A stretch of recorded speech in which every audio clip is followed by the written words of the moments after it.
böyle fiziki ve sağlığı yerinde olan insanlar bilsinler ki Cenab-ı Hak o engelleri onun için yaratmıştı. Onlar da onlarda ibret alsın diye.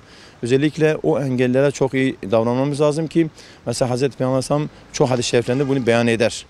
Özellikle engeller günlerinde mesela engeli olabilir, kör olabilir, sakat olabilir,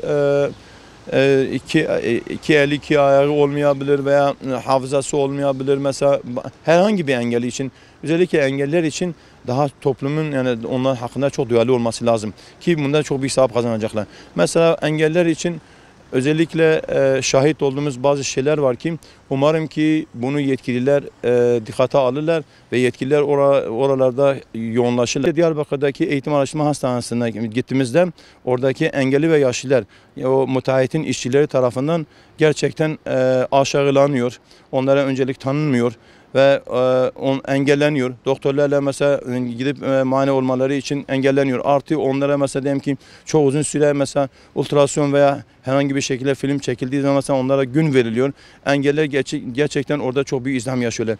Yani engelli deyince aklımıza ilk olarak hani fiziki ve akli olarak eksik olan bazı uvuzlar da gelir. Hani engelli olma durumu gerçekten çok zor bir durumdur. Yalnız bu Allah'ın verdiği bir imtihandır. Allah'ın verdiği bir imtihan olmakla beraber diğer sağlam olan, uzuvlar bakımından eksik olmayan, tam olan insanlar için de birer ibrettirler.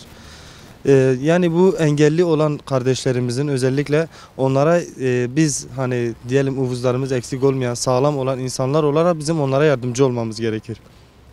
Evet. Onları dışlamamamız, onlara yani elimizi uzatabilmemiz lazım. Onlar da bunların farkına varabilmesi lazım. Yani dediğiniz gibi kendimizi engelli olarak düşündüğümüzde gerçekten bunun çok zor bir durum olduğunu biliyoruz. Mesela diyelim ayağımızın olmadığını hissedersek, yani gezemiyoruz, hiçbir şey yapamıyoruz. İster istemez yani etraftan bir beklenti içinde oluruz, bir yardım için yardım beklentisinde oluruz. Engelli olma durumu çok zor olmakla beraber yani hani biz diyoruz ya mesela Allah'a olan inancımızdan dolayı biz bunu hani bir ileride bir mükafat olarak görürüz. Çünkü o engelli olanların yapacakları tüm ibadetler diğerlerine göre tabii ki misliyle fazladır.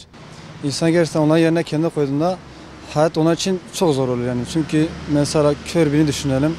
Adam karşıdan karşıya geçecek ama çok zor olur yani nasıl geçecek? Araba çarpsa, başına bir şey gelecek bilmiyor.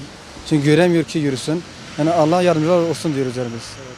Hayat onlar için çok zordur. Mesela sakat birini düşünelim. Yani dışarıdaki insan gibi rahat dolaşamıyor, gezemiyor yani. Onların tattığı şeyi tadamıyor. Yine mesela eve giderken merdivene çıkmada çok zorlanıyordur. Aynı şekilde bir de onların hani aileleri, babası olsun veya ona yardımcı olan kişiler de Allah-u Teala inşallah onlara da sabır versin. Çünkü zor bir imtihandır onlarla uğraşması. İnsan istemiyor ama o da bir imtihandır. Biz onlara ancak bu dua ederiz. Ya Rabbi sen ona yardımcısı ol. Onlara hayatı kolaylaştır. İnşallah sana şükreden kullar olur yani. Gerçekten zor bir durumdur yani.